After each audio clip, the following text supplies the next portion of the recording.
Together, growing in faith, changing communities. Makathunyiswe uJesu Kristo. Mhlanje ngizamfisa ukubuka ivangeli kaJohannes chapter 16 verses 12 to 15. Kulokho uJesu wakhuluma kubafundi bakhe ethi kusekuningi ebengisafisa okuntshela khona. Ensukwini kuleli sonto engiphuma kulona ngike ngaba lesikhathi la engivakasha khona ngiyobona abanye abangani bami. Lapho kade ngikhona bengibona umngani wami oneminyaka ewu-86. Ebese ngikhuluma naye, engikhulumeni kwami naye ebese ngimbuza umbuzo ukuthi njengoba usuneminyaka emingaka, what is your greatest regret in life?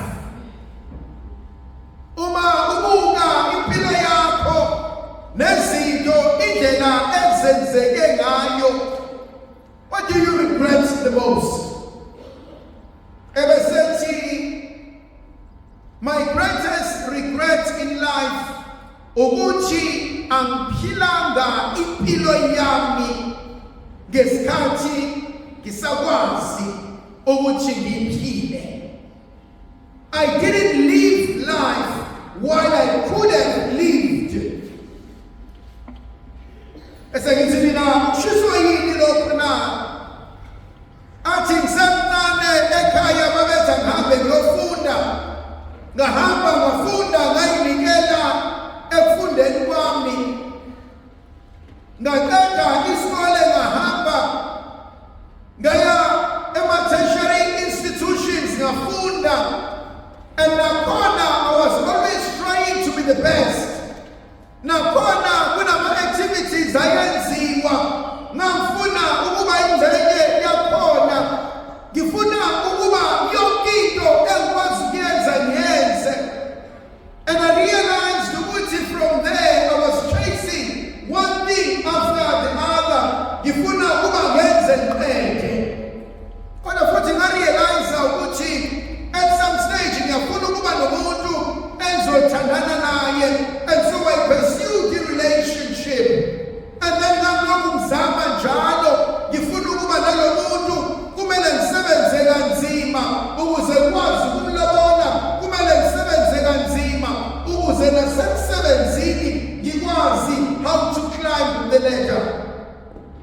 And I realized ukuthi ekuseni mina mama kwamele ngihlezi ngicabanga izinto ekumele ukuba ngizenze ukuze ngikwazi ukuba ngifeze lokhu ekumele ukuba ngikwenze. Kwakumele ukuba ngihambe ngisize ekhaya, kwakumele ukuba kwakhiwe ekhaya, kwakumele ukuba kufundiswe iy'ngane zasekhaya. Ngashada, ngaqhubeka, ngaba nabantwana, ngasebenza ngisebenzela iy'ngane zami, ngenza konke ukuze izinto zibe right empilweni. And I realized ukuthi konke ngakwenzela abantu except myself. Ebesethi mina, never ever build your life around your children. Ithi mina ushiso yini lo? Uthi ngahamba ngayothenga indawo emakhaya, ngabakhela 7-bedroom house. Ngahamba ngayothenga iplazi, ngilakhela usibanibani. Ngayothenga isite, ngayivula ngenze isitolo, ngenzela usibanibani. Ngoba ngifuna ukuthi iy'ngane zami masezidala ingaxabani. Lona ngizomnikeza ukuthi, lona ngimnika ukuthi, lona ngimnika ukuthi, lona uzohlala la. Uthi kodwa ithe ngokukhula iy'ngane zami zashada, zasebenza, zonke zaphila iy'mpilo zazo. Uthi uyawubona lo muze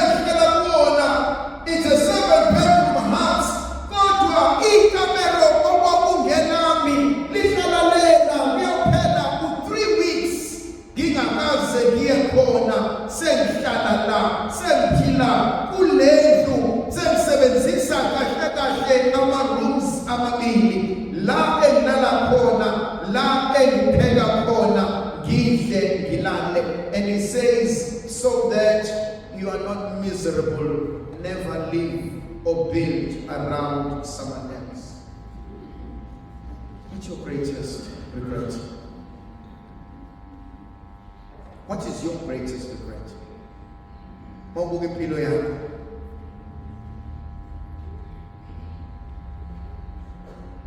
Khona abanye abantu uma besebenza, they will do anything for umqashi. Bazoyinikela ngakho konke, bazoyikhanda ngakho konke, and bazokwenza konke. You soon realize they live on deadlines. You soon realize they live on medication. You soon realize unafford you go to say no BP, unafford you go to say no sugar, unafford you go to say chronic.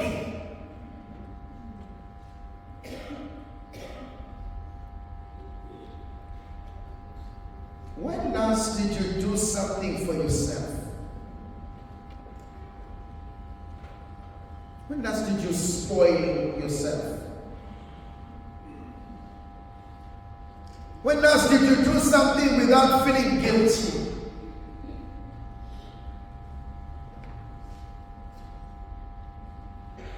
Thandwazami ngelinye ilanga uzolala la.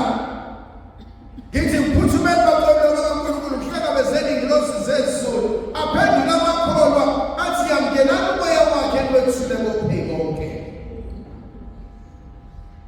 Thandwazami uzothi usalele la. In less than an hour or two, abantu emnyango will be having after tears. They will drink.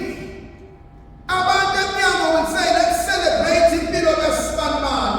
Abantu emnyango will say, hey, but so-and-so was a good man. So-and-so was a great woman. And then Papu said, and abantu eventually, bakhuluma bashaya ngawe. Abantu eventually, bathi kodwa kube khona uSibanibani, ngabusebheda ethi, kube kwakukhona uSibanibani, ngabusenza ukuthi singcwabe ngakusasa. Eventually bese sithi, hey Sibanibani ngicela ukuhamba because kufanele sasa ngihambe ngemsebenzini, and you soon realize impilo continues without you. Ngikamba manga makhuluma ngokufa. Ask anyone who's retired. People forget you in retirement. The only time they remember you mabefuna imali yakho.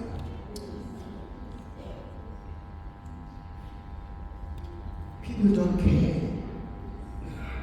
Sometimes they care what you can do for them.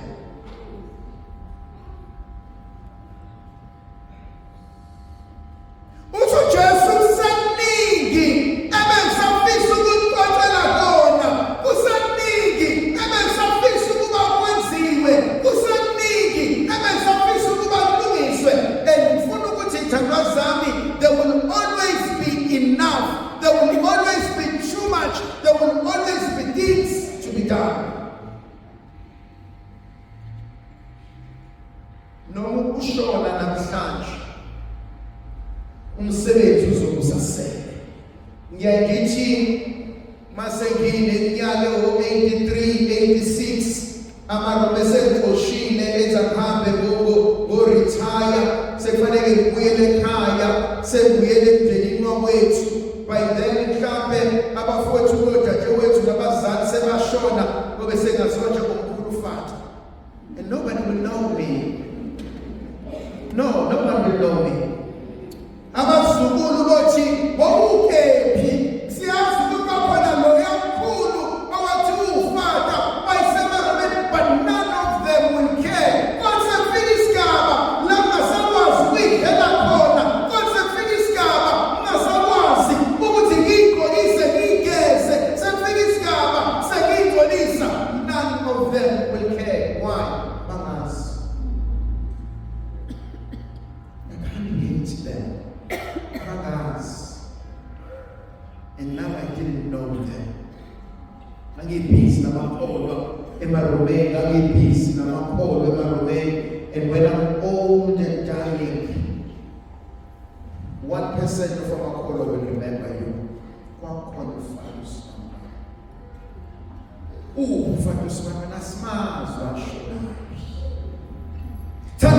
I've met people who were CEOs, who were the founders, who were the managing directors, who were the pillars of the company. They retired, they left, they came back years later. The only thing they say is no matter. He told my son, and you go in, you meet a new MD, you meet a new CEO. They're like, Baba, your time is gone. People will forget about you. They will. But don't forget about yourself. Start living. Mbona umuntu asebenze kanzima athathe imali yakhe ayibeke athi ngifuna abantu abaphile kahle ngifuna ingane zami ingahlupheki ngifuna ukuthi nami ngibe right. 3 months into your retirement akubiza uNkulunkulu ngayihlanga imali athi umuntu uzothatha konke ama-savings ami ngihambe ngiyokwapha i-mention uyakhe mention the first day ekumele ngabe singena ngayo kube usuke singenisa ngalo ngebhokisi because you never rested and you never took time alone and be with yourself. Ndlovukazi izulu ayibe nathi siphuse sizivikele sikhanyisele isinika amandla nomusa kaNkulunkulu uyisele indodana